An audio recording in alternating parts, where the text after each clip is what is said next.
there are no infinities. If there were two infinities, you would be running into contradictions, which is in some sense what Gödel and Turing discovered in response to Hilbert's call. So there are no infinities. There are no infinities. Infinity is fake. There is unboundedness, but if you have a language that talks about infinity, at some point the language is going to contradict itself, which means it's no longer valid.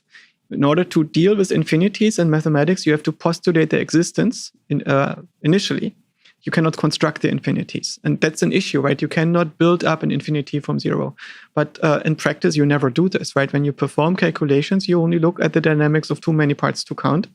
And usually these numbers are not that large. They're not Googles or something. The infinities that we are dealing with in our universe are, mathematically speaking, relatively small integers.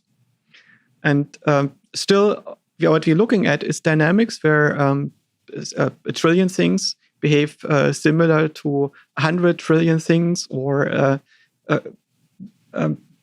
something that is very, very large because they're converging. Yeah. And these convergent dynamics, these operators, this is what we deal with when we are doing the geometry.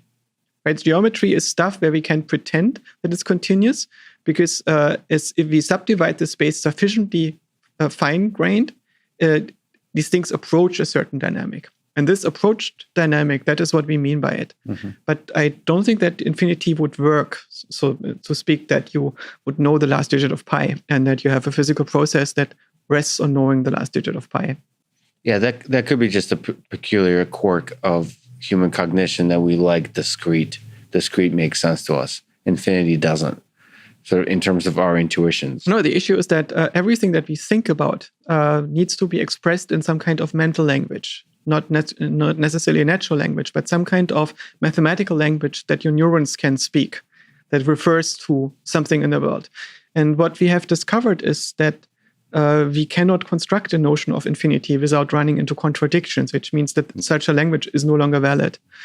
And I suspect this is what made Pythagoras so unhappy when somebody came up with the notion of irrational numbers before it was time, right? There's this myth that he had this person killed when he blabbed out the secret that not everything can be expressed as a ratio between two numbers, but there are numbers between the ratios. The world was not ready for this. And I think he was right.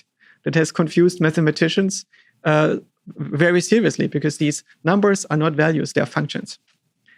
Right? So you can calculate these functions to a certain degree of approximation, but you cannot pretend that pi has actually a value. Pi is a function that would approach this value to some degree. But nothing in the world rests on knowing pi. I don't think that you need infinities at all, and you never needed them. You can always deal with very large numbers, and you can deal with limits, right? We are fine with doing that. You don't need any kind of infinity. You can build your computer algebra systems just as well without believing in infinity in the first place. So you're okay with limits? Yeah. So basically, a limit means that something is behaving pretty much the same if you make the number larger, right? Because it's converging to a certain value, and at some point, the difference becomes negligible, and you can no longer measure it.